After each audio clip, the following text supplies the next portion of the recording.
Okay, we are back in the Halachot Nidah, סימן קצ"ח, דיני טבילה וחציצתה. Okay, we actually started that סימן here, right? Yeah, you have the place, קצ"ח? Which sif? So I think we did Sif Aleph, and we need to continue to paragraph Bet, no? Yeah. Okay, paragraph Bet. So let's just give a summary of paragraph Aleph. When the woman goes to the mikveh, she needs to have the water surrounding her 100%. Cannot be like part of the body inside of the water and some of it not, and then the other part goes into the water and some of it is not, because that will not be considered to be like going to the mikveh. She have to be like all within the water, and shouldn't have a barrier, meaning not to have like something that is like a color or scab or sticker or who knows what, or like something that is tight, right? Jewelry that is tight on the body or something like that. And there is a concept that about like this concept of chatzitza, the way they pronounce it, the Ashkenazi pronunciation. So in the laws of chatzitza, we have a basic premise. It will help you to remember. It's words of Chazal, like before the Shulchan Aruch. It says there's mi'ut amakpid, mi'ut she'eino makpid. Okay? So there is like a let's put it this way. If the majority of the body is covered with something that is a barrier between the water and the body, so even if there's no, like the person, the woman in this case, is not precise about it, she doesn't mind, but it is considered to be a barrier. If it is minority, so if she's precise about it, then it's a barrier, and if she's not precise about it, it's not a barrier. So according to that like premise, it should be that the jewelry, a woman is not like, she's not precise that the jewelry is on her. She wants it to have it on her, so she's precise to have it on her. She's not like, it's not something that is like she doesn't want to have on her. She wants to have it on her. So it should have been that it's not a barrier. But there's a certain understanding of what does it mean that she's like makpedet, that she's precise about it. Yeah. So for example, they give an example in the Gemara that when she have a ring, she wouldn't want to knead a dough with the ring on. She would want to take it off. So she's precise to take it off her when she's kneading dough, right? So because there is some time that she's precise to take it off, so then it becomes to be a barrier in the mikveh. Yeah?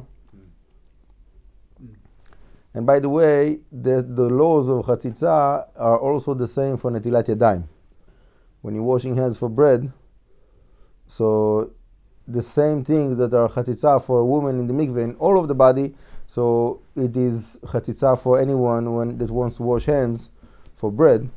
So you have to make sure that you don't have a barrier on the hands when you're washing bread. The same thing. So the same concepts that we're speaking about here is also will be applicable for anyone, any time that you want to wash for bread. Yeah. So okay.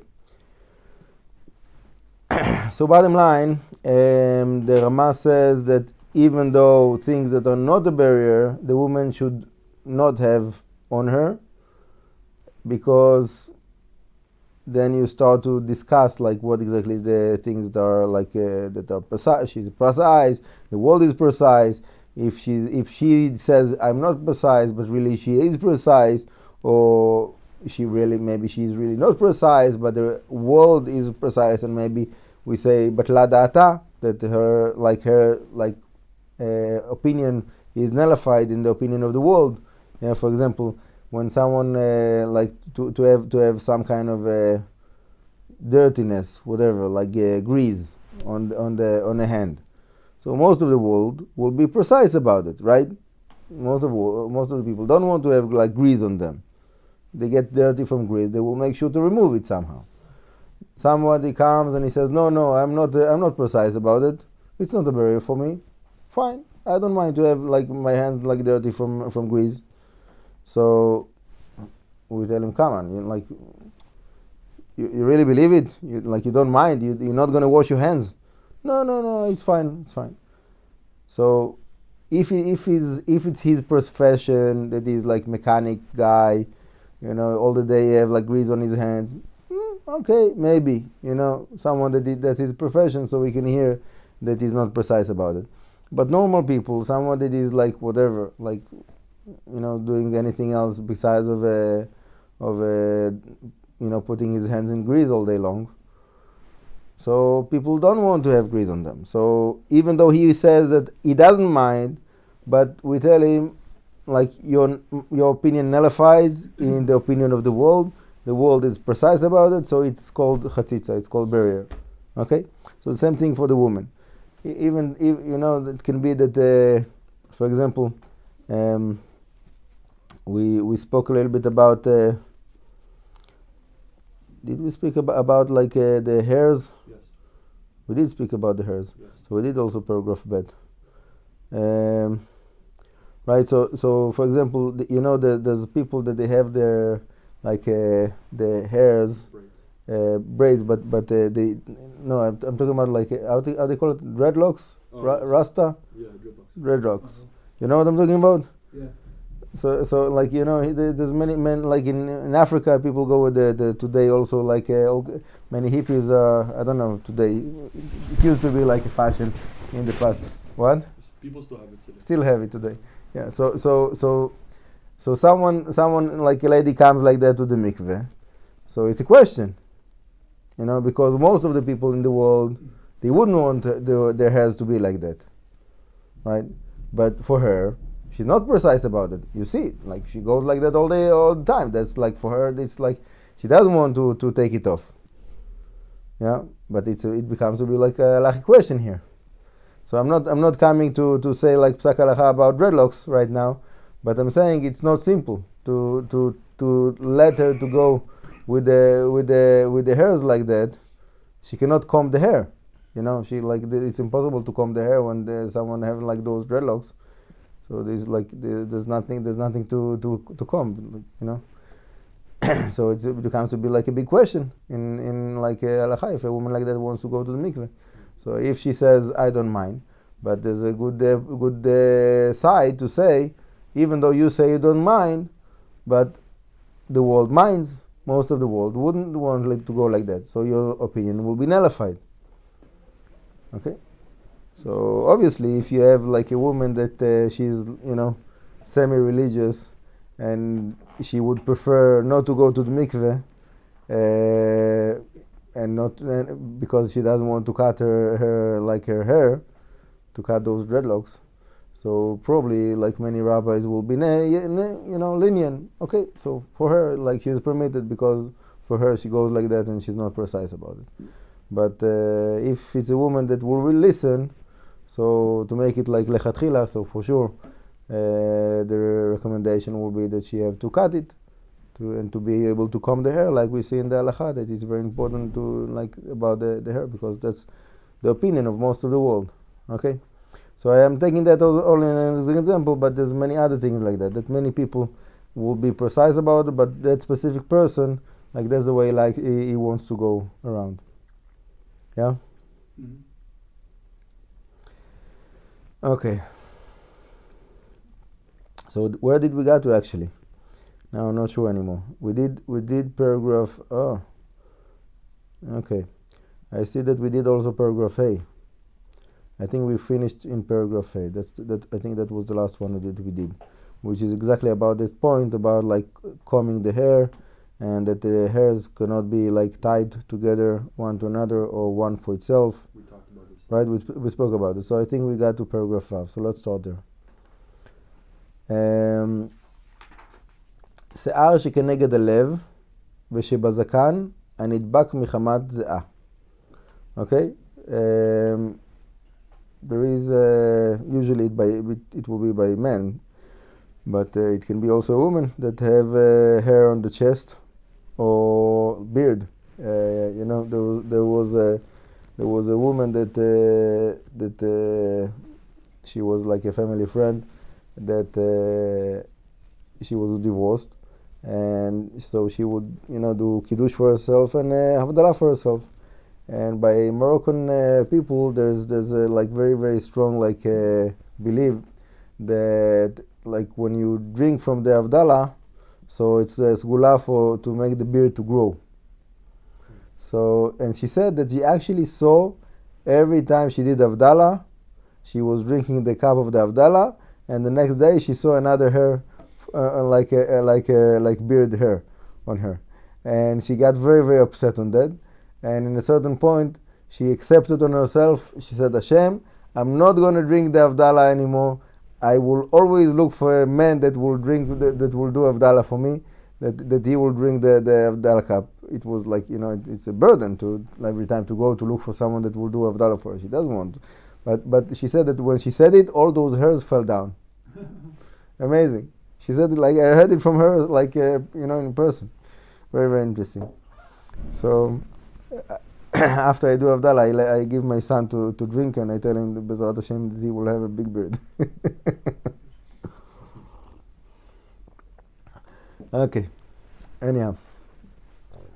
So God forbid if there's a woman that is suffering from like hairs on the like on the chest against the heart or beard that are stuck one to another, נדבק זה בזה מחמת זיעה, because of sweat.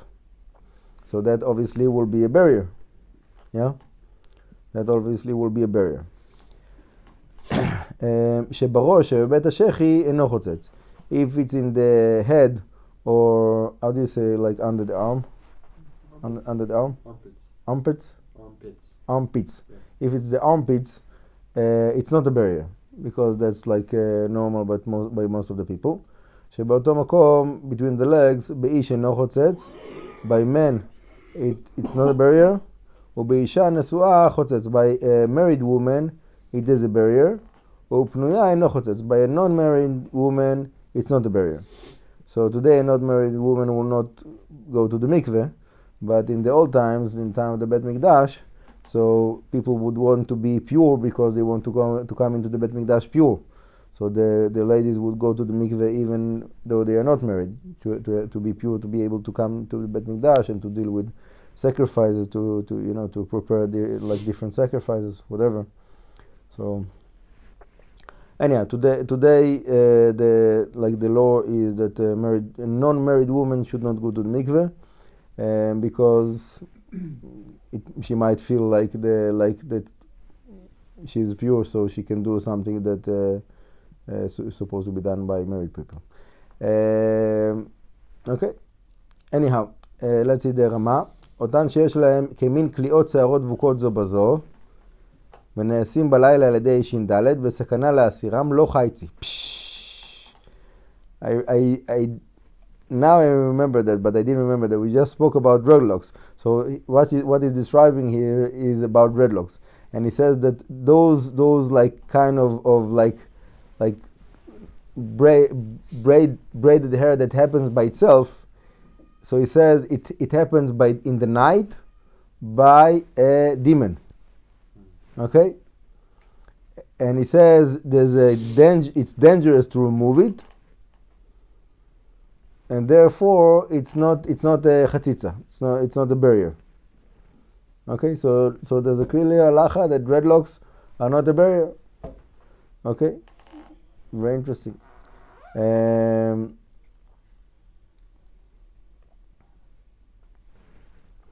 Okay.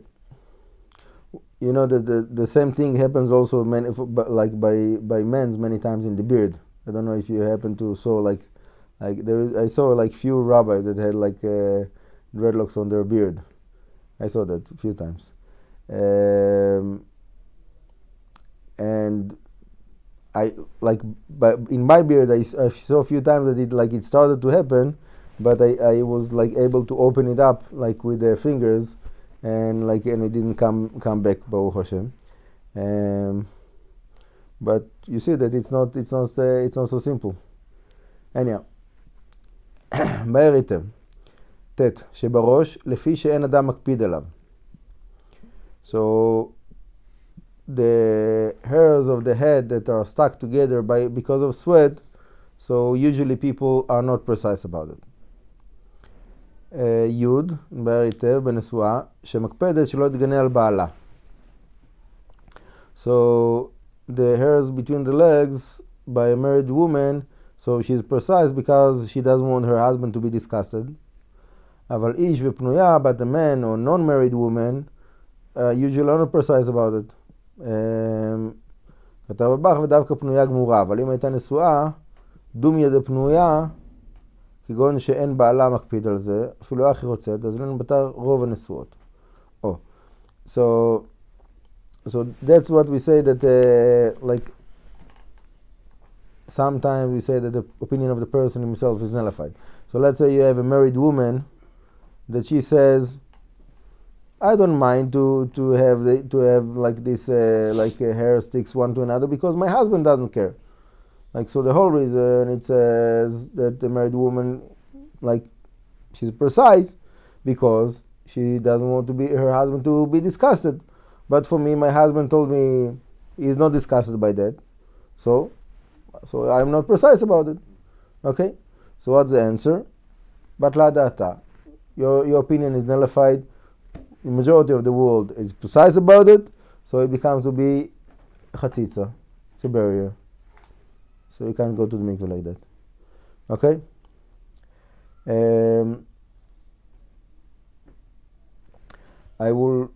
So there's a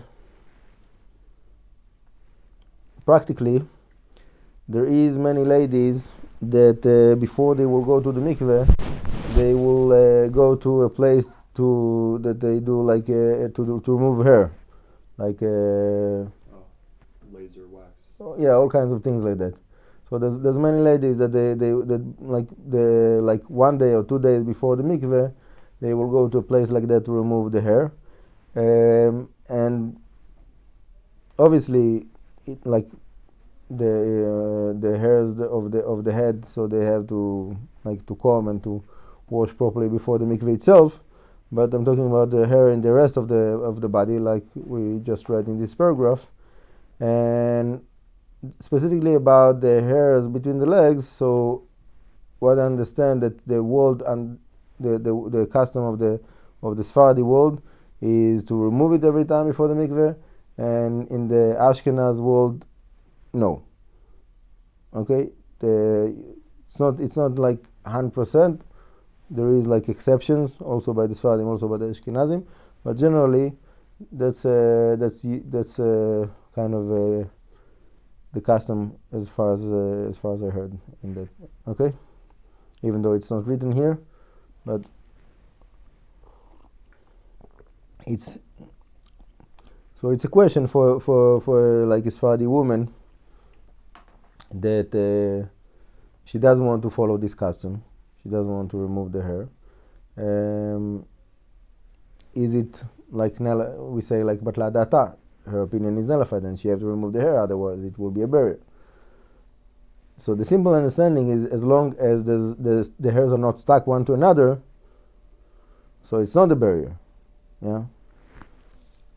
But according to what I understood, that now the custom of the world is to remove the hairs, so it becomes to be a question. Okay, so I don't want to give an answer for this question because I think it's personal and depends in the specific case. But anyone that have this question should go to his local rabbi to ask about that question. But Bezrat Hashem, you'll get married, and Bezrat Hashem, you won't need to ask questions, but if you'll have questions, so come then and we'll discuss it. Actually, everybody have questions, so for sure you will have a question, and Bezrat Hashem will discuss it. Bezrat Hashem. Okay. So, we got to paragraph Zayin. Lafluf, פירוש צואת העין שחוץ לעין. Okay? So, Lafluf is like the dirtiness of the eye. Yeah, you know that you wake up in the morning and you need to like wash the eyes because there's like, I don't know, you have a name for that? Like the like mucus that comes out of the eyes, kind of. You have a name for that? I don't know. Whatever. So the Shulchan Aruch calls it lafluf. Lifluf. Okay. Schmutz. Fine. That's like Yiddish. Yeah. Okay.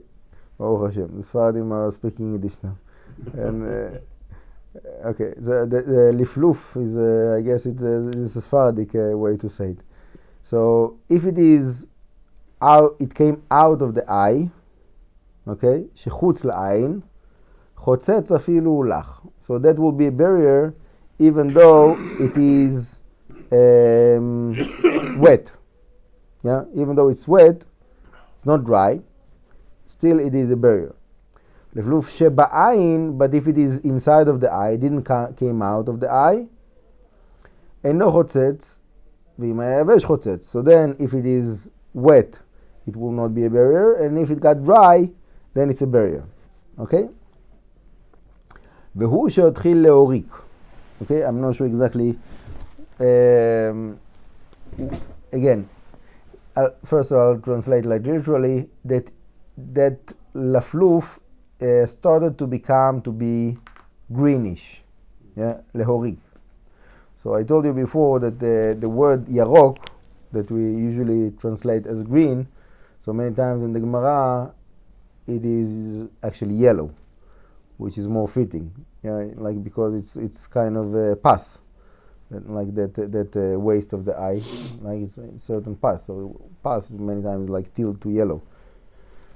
So I understand that's what he's talking about. He's not talking about like really green. He's talking about like that it's tilt to yellow. So when it's tilt to yellow, so it's more of a barrier. Okay, when it's like totally white, so it's not a barrier. אוקיי. באר היטב י"א, שבעין אין חילוק כאן בין תוך ג' ימים או לאחר ג' ימים. There's no difference if it's within the first 3 days or after the 3 days.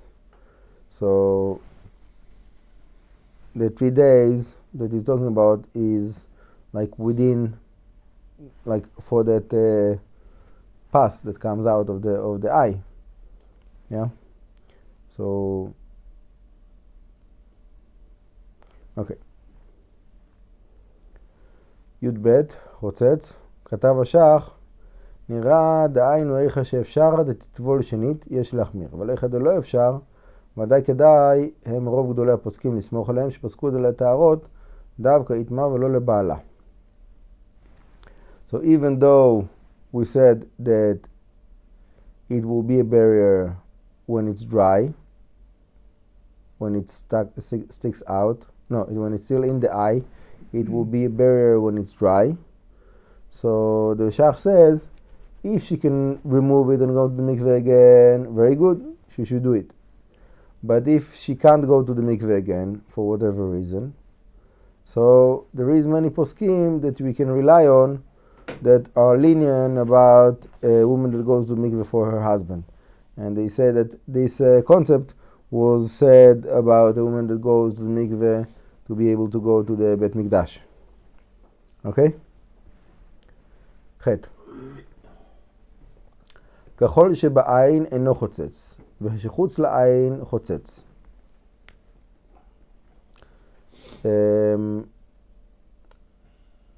So כחול is like the blue color that they color the eyes. How do you call it? It's not makeup, right? Like any colors on the face is called makeup? Yeah? You could use the general category. Yeah? Okay. So there's a certain like makeup that was like very, very casual in the old times that everybody would go with it.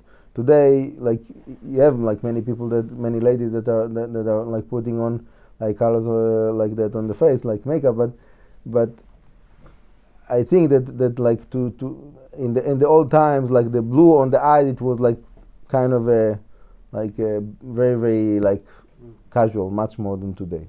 maybe I'm mistaken, but anyhow, that's my understanding. So because it was so common that almost any lady would have it basically all the time, like this blue color on the eyes, so it's not a barrier. Okay, so the blue that is in the eye, okay, so it's a question exactly what does it mean on the eye. So probably it's like, how do you call that, like the eye, like when you close the eyes, so what, how do you call this? Lids. Yeah. So I think that's like usually that's where they put the color, right, on the eyelids. So that will be on the eye. Yeah, so the blue that is on the eye, that is on the eyelids, obviously it's not inside of the eye. So that will not be a barrier because that was like very, very common. But if they put it like like more than that, sometimes they put like on the top, on the above, I don't know, whatever, in the side, so like it becomes to be like something that is more like whatever, like takes more like attention, so then it becomes to be a barrier. ואם הייתה פותחת ועוצמת עיניה תדיר, אף שחוץ לעין אינו חוצץ.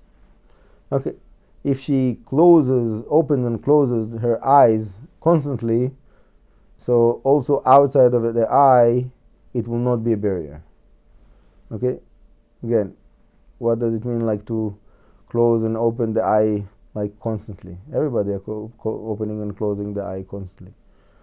I think that I heard they did like a research. I don't remember exactly the number, but like very high number of times that we are like closing and opening the eye, and we like most of the people are not conscious of that, but like it happens like every minute, like few times, and like so it happens all the time, naturally. Anyhow, the Baer Itev here in Yud Gimel says Perushi minaga kach. That's her custom, meaning to have this color on the eyes. So because of that, because that was the custom, so then it's not a barrier. וכתב בהר, נהגו בנות ישראל בעצמם שאין זכות שם לשעת תפילה כל עיקר. So the custom of the daughters of Israel is not to put oil on themselves before they go to the mikveh. So I'm not sure, but I think that in the old times, the way that they would make that color to stick is that they would put a little bit of oil, and then they will like put on the oil like some kind of like this blue powder, and then it will stick. So then, according to the custom that they cannot put oil, so also that color they wouldn't put. So let's just say like practical, for our days, the woman should not put the makeup on her before she goes to the mikveh. If she wants to have the makeup on, so put on the makeup after the mikveh. As I think that it's very, very casual for ladies to take like makeup with them to the mikveh place, and then after they finish to be immersed with the water and they get dressed, so to put on themselves makeup before they go home. It's a like certain custom of that the wife wants to beautify herself before she goes back to her husband. Okay. Now, and there is, I think, today something that they call like permanent makeup. That is not really permanent, but it's something that they put on and it stays for a long time. Like weeks, I think. I'm not sure exactly. Maybe even months. I think I heard something like that. So I'm not sure if it's true, if it exists, and there's a lady that she have that, because it's not something that people are like taking out and putting on, taking out. It's not like the regular makeup that is like daily kind of a thing to that it's removed and to put it on again. It's something that is like one time for weeks or months. So then I believe it will not be a barrier, and she can stay with it also in the mikveh. Okay, but it's good to ask like for sure, because I'm assuming that there's differences between like the different kinds of makeup, different materials, different whatever. Like it's not my special field, but I think that there is a place to be lenient about it. I remember that one time there was a question that somebody asked me to ask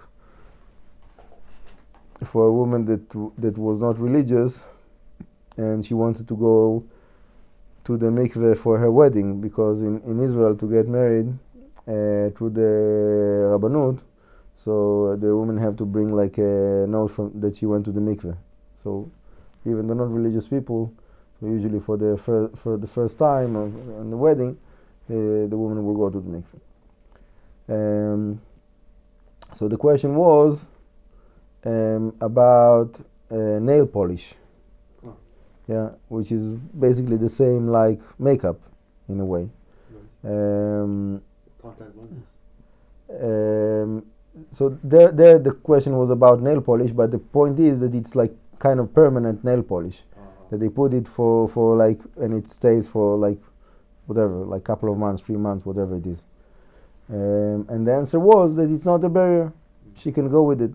Just you have to make sure that like all around the nail it's very clean, under the nail it's very clean, but the nail polish itself is not a barrier, because she's not removing it and putting it on, and it's like it's there like for a long time, so she can stay with it.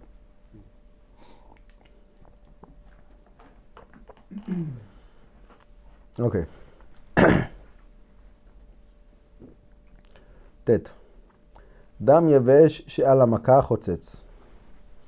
So blood that got congealed on the wound, meaning there's a wound and it was bleeding, and then the bleeding stopped and it became to be dry.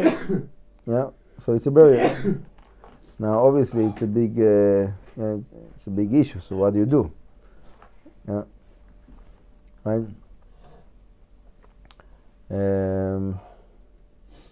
Okay, so we're going to see like the advice of the Shulchan Aruch in the end of this paragraph. וריר שבתוכה אינו חוצץ. So whatever is not dry on the wound, it will not be a barrier. יצא הריר מתוכה, if that ריר is not exactly pus, but it's like, you know that there's like usually there's a wound, so there is pus and there is another liquid that is clear, that is sometimes there, that is not pus. You know, the pus is like white or yellowish, but there's another liquid, I don't know how you call it, that is clear. So that will be rir. When he's saying here rir, it's like saliva kind of, but it's not from the mouth, it's from the wound. Yeah? I think in English there's no distinction. I think they call it either pus or water. Pus or water. Okay, yeah, fine. So it's nice as a new word. Okay. Anyhow, so that watery pus that comes out of the wound, okay? So כל תוך ג' ימים לחו ואינו חוצץ. So within 3 days, we consider that as water like wet enough that it will not be a barrier. לאחר מכן, after that, יבש וחוצץ, it is dry and therefore it is a barrier. לפיכך אישה בעלת חטטין צריכה לחוף במים עד שיתרככו. So a woman that she have a lot of wounds, yeah, חטטים is not regular wounds. It's like there's like someone that have like very very harsh rash, that the rash becomes to be like wounds. You know what I'm talking about? It's like it's not like that she got like hit by something that made a wound. It's like something that is like kind of a sickness, like a skin sickness kind of. Yeah, you know what I'm saying? There's like wounds on the body, not because like she got wounded. It's like kind of like not healthy, whatever. So she have like many wounds that are like, some of them are dry, some of them are not dry, semi-dry. So, now she have to go to mikveh. So what she can do? So the answer of the Shulchan Aruch is to stay in the water, not of the mikveh. When she's preparing herself to the mikveh, so she go to take a very long bath that will make all those wounds to be softened.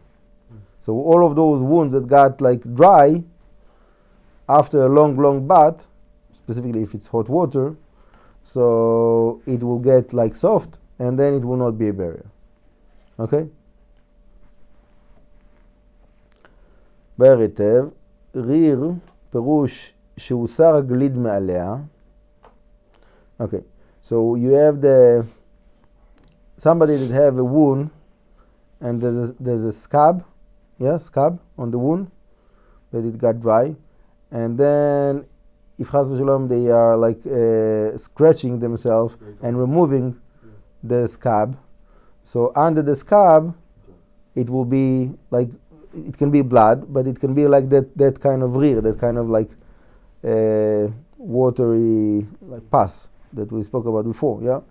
So כתב השח, כן אם הקיז הדם בתוך ג' ימים, אינו חוצץ מכאן ואילך, חוצץ כל זמן שהגלד עליו עד שיתרפא כהוגן. So, you know what is like a bloodlet?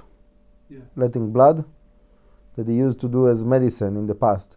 They would like make wounds on the body in specific places and let the person to bleed a little bit, and they had the theory that the sickness is coming from the blood that is like that is not clean, and then when they do those like the like letting blood out, so it is removing the dirtiness of the blood, and then the person will get healthy. That was their theory, and that I guess there was many people that somehow they got healed like that, but today they don't do that.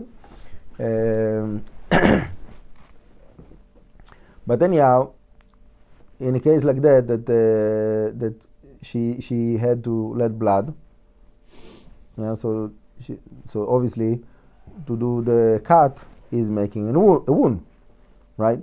So then within the 3 days until it gets dry, so it will not be a barrier. After 3 days, there is a scab that becomes to be a barrier until it will get healed. So it's the same thing, right? So one possibility will be to scratch it and to remove the scab and then to go to the mikveh. Or another possibility to try to take the very long bath and to hope that the scab will get soft enough that she will be able to go to the mikveh with it. Yeah? But obviously it will be like a question. If a woman, she has something like that, like a wound with scab, and so she have to show it to the like mikveh lady. Today the mikveh ladies are like usually like a rebbetzin that knows like those halachot, and she can like guide the ladies like what will be a barrier, what won't be a barrier. So, but yeah, like obviously like a woman that needs to go to mikveh, so she have to make sure if she have a question like that, so she have to make sure that she have who to ask. So it will be a good idea to call a rabbi before and to describe to him like the situation and to get like guidance from him, and not rely on the guidance of the mikveh lady in the last moment when she actually needs to go to the mikveh. So then if she have to do something, it's like, it can be like pushing off the mikveh for another day. So in any case like that, my advice is to call to the rabbi and to discuss about it like a few days before the woman needs to go to the mikveh. Okay. י' רתיעה של המכה החוצצת. Band-aid is a barrier. Okay? There is a band-aid that is like a sticker, and there is a band-aid that is like how do you say, like a Wrap. what? Like a wrap. Wrap. It's also a band-aid. It's different purposes people have it. Yeah. But band-aid is not only with the glue. It's also like the old-fashioned kind of band-aid. It is like it's the same thing. Okay, fine. So all of that is a barrier. Okay, so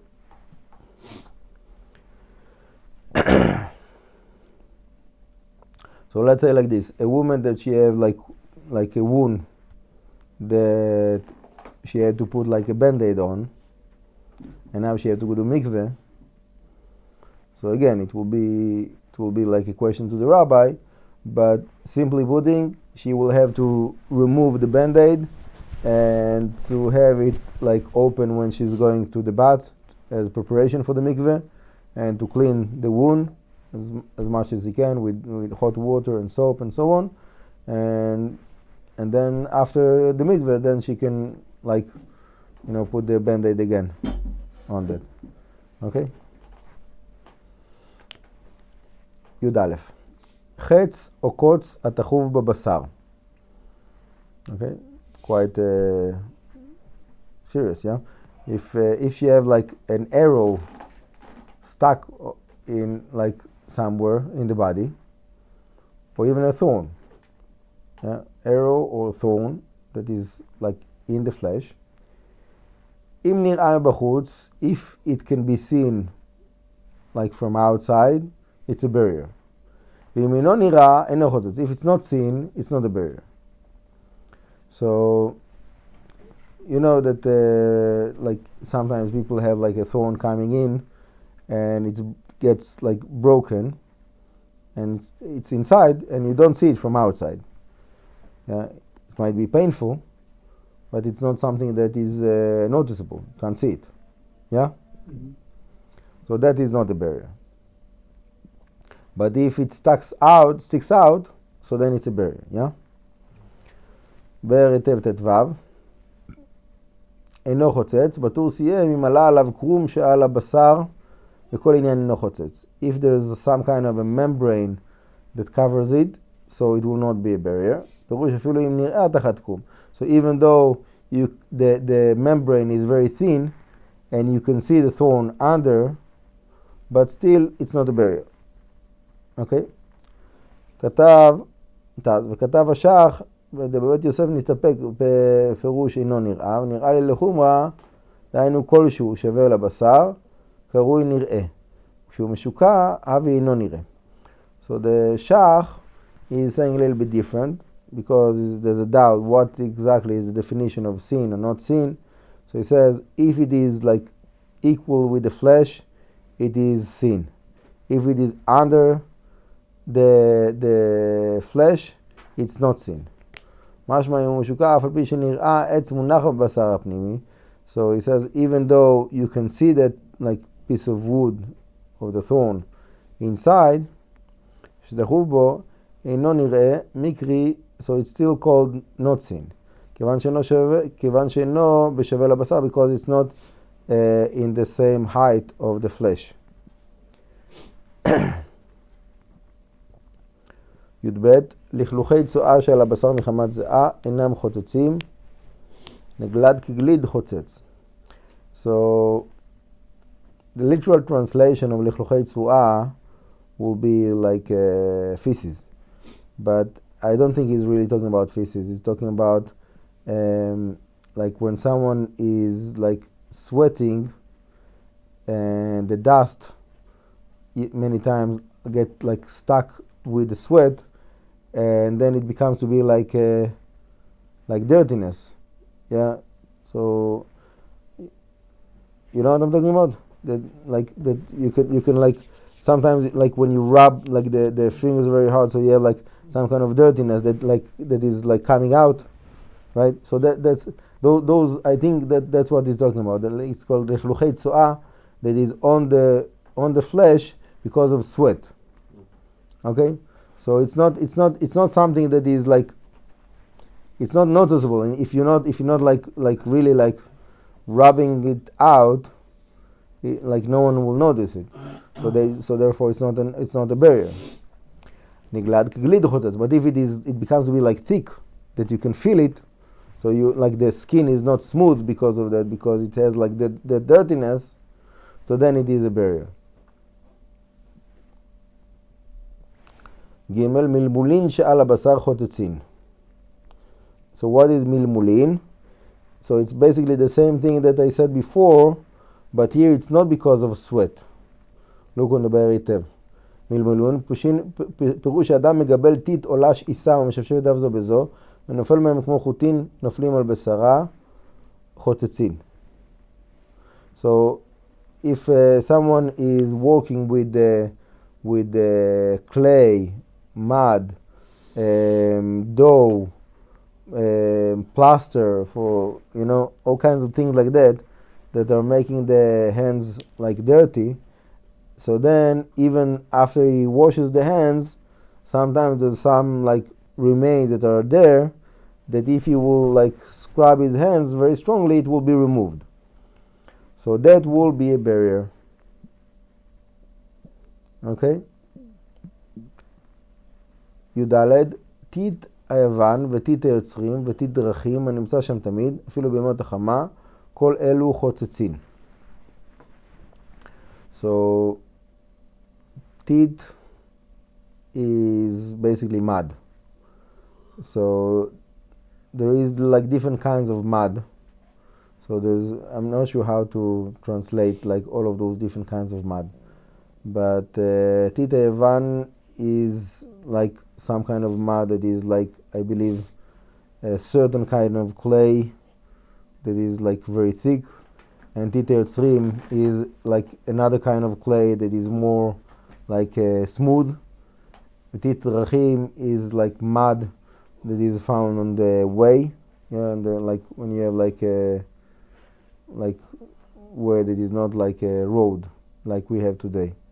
When you go in the forest, whatever. So there's mud. So if you have like places that is like that is like constantly water there, like a swamp, for example. So even in the summer, it's still muddy. So all of those different kinds of mud will be barrier.